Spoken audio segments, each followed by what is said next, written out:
Act 1 of Baldur's Gate 3 is filled with loot, but a lot of it shines for specific builds and setups. In this video, I'm showing you 10 Act 1 items I grab on almost every run because they help any party. You can grab the first two in under 10 minutes after the Nautiloid crash. The first item is the Silver Pendant. From the Emerald Grove Gate, head west, jump up the ledge, climb the ladder to the small campsite, and loot the skeleton. This gives you guidance as a cantrip, letting you boost ability checks anytime, even if Shadowheart isn't in your party. The second item is the Shapeshifter's Boon Ring from the Strange Ox inside the grove. Have one party member do a small amount of damage to the ox. A mage hand works well for this, and then disengage and leave combat. Return, speak to the ox with that same party member, and you should be able to open the trade menu and buy the ring. While disguised or shapeshifted, this ring adds 1d4 to ability checks. Pairing this with the Silver Pendant makes early dialogue checks become much more reliable. Next is the Amulet of Lost Voices. You'll find it in the dank crypt inside a chest near the sarcophagus from which Withers emerges. This amulet lets you cast Speak with Dead once per long rest, opening up extra information, progressing quests, and finding rewards throughout the rest of the game.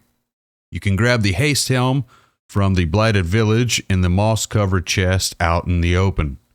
At the start of combat, it grants momentum for 3 turns, providing extra movement during those early rounds. This makes early positioning much easier for any character. Speaking of movement, Crusher's Ring adds 3 meters of movement per turn to whoever wears it.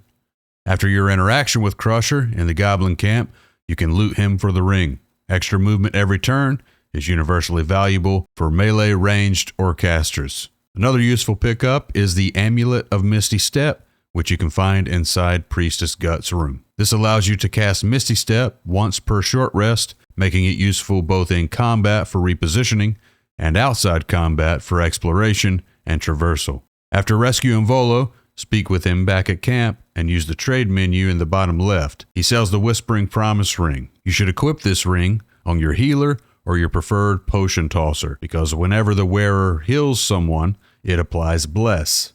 After completing the missing shipment quest and turning in the chest at the Zentarum hideout, you can buy the Gloves of Thievery from Brim. These grant advantage on sleight of hand checks, making them extremely useful for lockpicking and traps. Once you reach Grimforge and defeat Nier, you can loot the Disintegrating Nightwalkers from his body. These boots grant Misty Step once per short rest and prevent the wearer from being enwebbed, entangled, or ensnared, and from slipping on grease or ice. They remove a huge amount of environmental frustration that you'll encounter throughout the rest of your playthrough.